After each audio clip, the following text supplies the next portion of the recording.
Welcome back to our channel दोस्तों drama serial Tauba के next आने वाले एपिसोड में आप लोगों को दिखाया जाएगा कि सारे मातूर आकर बात करते हैं और समझाने की कोशिश करते हैं। जहाँ पर अनमोल को उससे कहते हैं कि देखो अनमोल, तुम इस बात को समझती क्यों नहीं हो, जो भी होना था हो चुका है। मैं अभी भी तुम्हारे साथ बेपनाह मोहब्बत करता हूँ, तुम्हारा वेट कर रहा हूँ।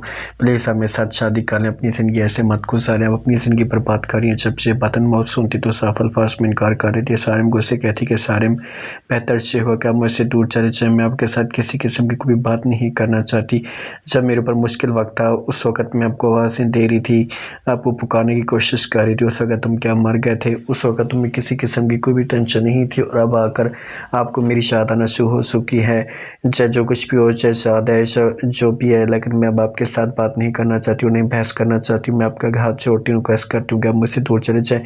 से बात सारिम सुनता है तो साफ अल्फाज में इनकार कर रहे, कहते हैं कि नहीं, तुम जितनी भी बातें करना चाहती हो करो, जो कुछ भी कहना चाहती हो कह दो, लेकिन मैं अपनी माँ की जगह से माफ़ी मांगता हूँ। अपनी माँ को मैं छोड़कर आ चुका हूँ। तुम जहाँ पर भी मुझे कहोगे मैं आपके साथ रहने के लिए तैयार हूँ, लेकिन प्लीज़ मुझे माफ़ कर दें। यहाँ पर अनमोल कहती है कि नहीं, अब कुछ भी नहीं हो सकता, बहुत देर हो चुकी है, मेरा ख़ानदान तो बर्बाद हो चुका है। मुझे वो खुशियाँ, वो इज़्ज़त ला कर दे दें, उसके बाद मैं आपके साथ बात करने के लिए तैयार हूँ। तो जहाँ पर से वो चुप हो जाता है। सारे मोल कहते हैं कि ठीक है, आपकी अपनी मर्ज़ी, अब मैं आपके साथ किसी किस्म की कोई बहस नहीं कर सकता।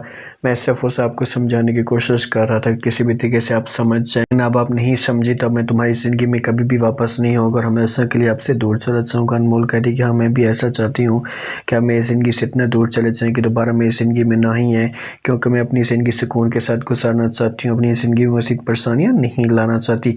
दूसरी तरफ आप लोग ये भी देखेंगे कि सानी आता है और आकर बात करता है अनमोल के साथ। उसे कहते हैं कि देखो अनमोल, अब तुम्हारे पास वक्त है, तुम मेरी बात मानो, जो भी ज़ेवर है मुझे दे दो, मुझे ज़रूरत है। अगर तुमने ना दिए तुम्हारे लिए बहुत बड़ा मसला खड़ा हो सकता है। अनमोल इनकार करती है। शानी उससे कहती है कि जो जुल्म तुमने किया है, कैसे कोई और बड़ा जुल्म हो सकता है, वो भी करके देख लें, लेकिन मैं आपके आगे हिम्मत अपनी ही मारूंगी, डट कर मुकाबला करूंगी, आपको मंतकी इंजाम तक जरूर पहुँचाऊंगी। तुम इतनी गिरे हुए हो कि तुम अपनी फैमिली की बात नहीं मान रहे, लेकिन ना मानो, लेकिन मैं पीछे भी नहीं हटूंगी।